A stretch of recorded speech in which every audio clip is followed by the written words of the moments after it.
Сәлеметсіздер ме, құрметті көрермендер?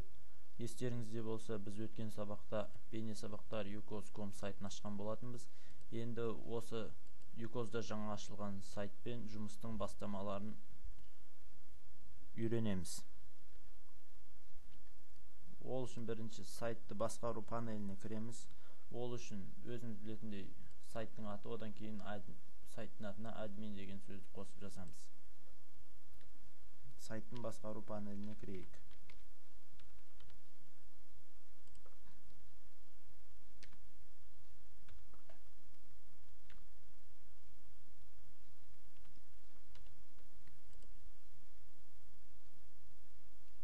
Мінекей, жаңадан ашылған сайттың басқару панелінің бастапқы түрі осындай болады. Мына жерге сайттың аты, естеріңізде болса, біз бейне сабақтар сайтын ашқанбыз. Сайттың атын бейне сабақтар сайты деп қояйық. Сіз өзіңіздің сайтыңызды қалауыңызға қарай атайсыз. Мына жерден сайттың дизайнын таңдаймыз. Мінекей, бұл жерде өзіңіздің қалауыңыз бойынша дизайнның кез келген түрлері бар. Өзіңізге ұнаған қалаған біреуін таңдайсыз.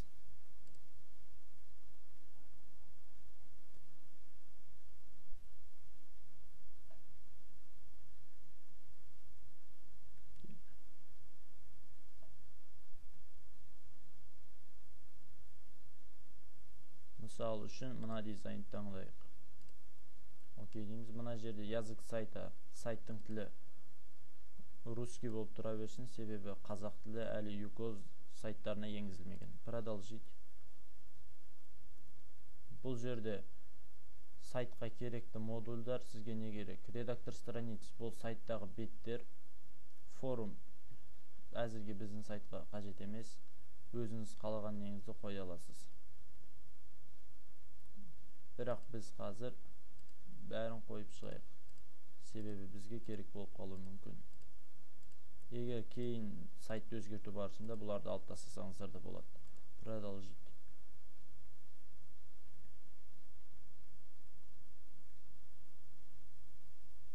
Мінекей, сайттың басқару панелі осы. Бұл жерден бізге ең бірінші керегі ол сайттың беттерін өңдеу. Ол үшін редактор страниц, управление страницами сайта.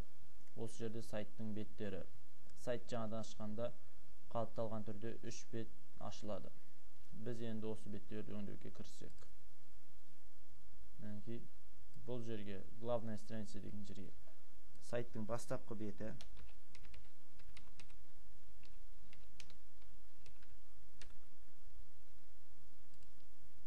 Название страницы деген жер сол беттің атауы. Сохранить. Енді сайтымызға өтейік. Біздің сайтымыз мынандай болып шықты.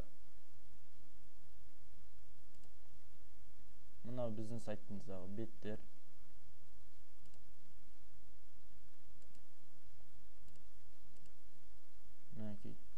Егер де сіз беттердің орналасуын өзгерту үшін мына жерде конструктор меню деген жерге кіреміз. Бұл жерде біз сайттағы беттердің орындарын ауыстыра аламыз бұлай. Осылай. Немесе оны бетті алып тастай саламыз. Сохранить. Енді сайтымызды көрейік. Мінекей, бір бет алынып тасталды. Енді сайттың беттерін өзгертуді түсінсек, сайтты қазақшалауға кірсек. Бұл жерде ең бірінші мына мой сайт деген жазуды өзгертейік. Ол үшін біз басқару панелінің басқы бетіне өтеміз. Ол жерден управление дизайном,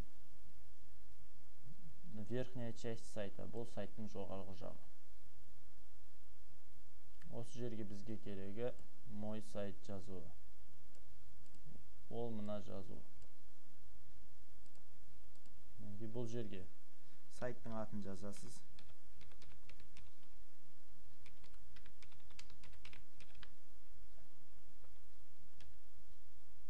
Мінекей, сохранить. Енді біз визуальный HTML редакторда өзгертейік. Бұл визуальный HTML редактор. Сіз мына жерде кодтарды түсінбесеңіз, осы жерден ақ өзгерте аласыз. Мінекей, мына жазуымызды өзгертейік. Ең бірінші жазудың түсін таңдайық. Жазудың түрі өзіңіздің қалауыңыз бойынша таңдай аласыз.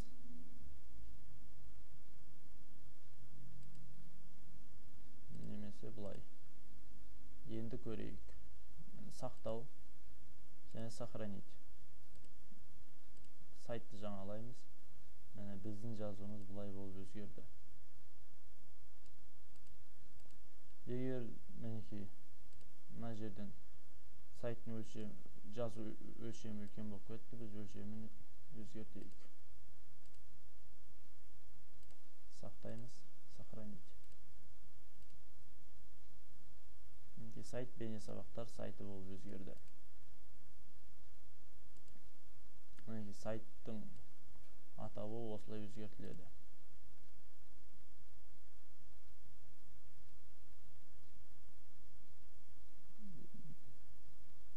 Егер де сіздердің осы бейнесабаққа қатысты сұрақтарыңыз болса, менің жеке сайтыма кіріп сұрауларыңызға болады. Мынау менің жеке сайтымның адресі. Әзірге осы, егер де тағы да бейнесабақтар керек болса, менің сайтыма кіріп жазуларыңызға болады. Айта кетейін, менің сайтымның адресі міне. Тыңдағандарыңызға рахмет.